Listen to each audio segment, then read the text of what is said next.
Sholat, tapi pikiran melayang. Begini jawaban Rasulullah yang menggetarkan hati. Pada suatu majelis Rasulullah, suasana terasa begitu tenang.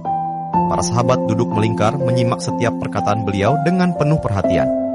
Namun, di antara mereka, ada seorang sahabat yang tampak gelisah. Jemarinya saling menggenggam, matanya menunduk, dan napasnya terasa berat. Setelah beberapa saat ragu, ia akhirnya mengangkat wajah dan berkata dengan suara lirih, "Wahai Rasulullah, aku ingin bertanya, tetapi aku khawatir pertanyaanku ini akan membuatku semakin malu di hadapan Allah."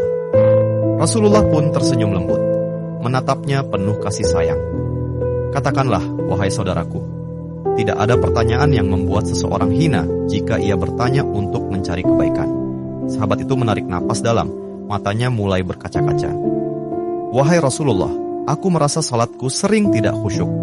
Kadang aku mengingat urusan dunia, kadang pikiranku melayang entah kemana. Aku takut salatku tidak diterima oleh Allah. Apakah dengan salat seperti itu, aku tetap mendapatkan pahala?" Suasana majelis seketika menjadi hening.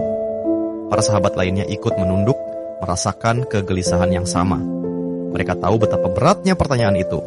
Namun, yang terjadi setelahnya benar-benar di luar dugaan.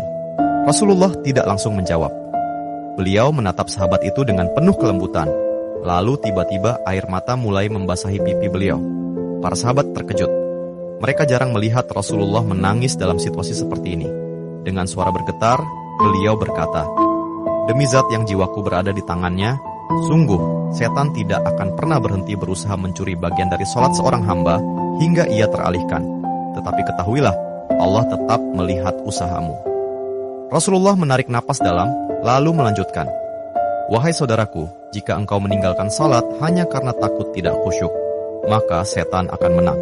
Tetapi jika engkau tetap berusaha salat meski pikiranmu teralihkan, ketahuilah bahwa setiap kali engkau berusaha kembali kepada Allah dalam salatmu, saat itulah Allah menyambutmu." Mendengar itu, sahabat tersebut tak mampu menahan tangis. Begitu pula para sahabat lainnya. Kemudian Rasulullah melanjutkan dengan penuh kelembutan. Bayangkan seorang ibu yang melihat anaknya berjalan ke arahnya, tetapi anak itu sering jatuh dan tersandung. Apakah sang ibu akan marah? Tidak. Ia justru akan berlari menghampirinya, mengangkatnya, dan mendekapnya erat. Itulah Allah. Ia lebih penyayang daripada seorang ibu kepada anaknya.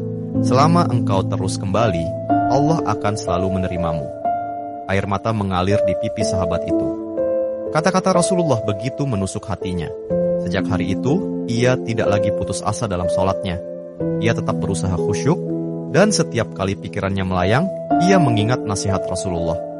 Setiap kali engkau berusaha kembali, saat itulah Allah menyambutmu. Jangan pernah berhenti. Berusaha. Jika kisah ini membuka wawasan kita, yuk berbagi. Biar banyak yang tercerahkan. Setiap satu kebaikan dibalas Allah 10 kali kebaikan. Barakallah forever. Amin ya Rabbal Alamin ya Mujibas Sailin.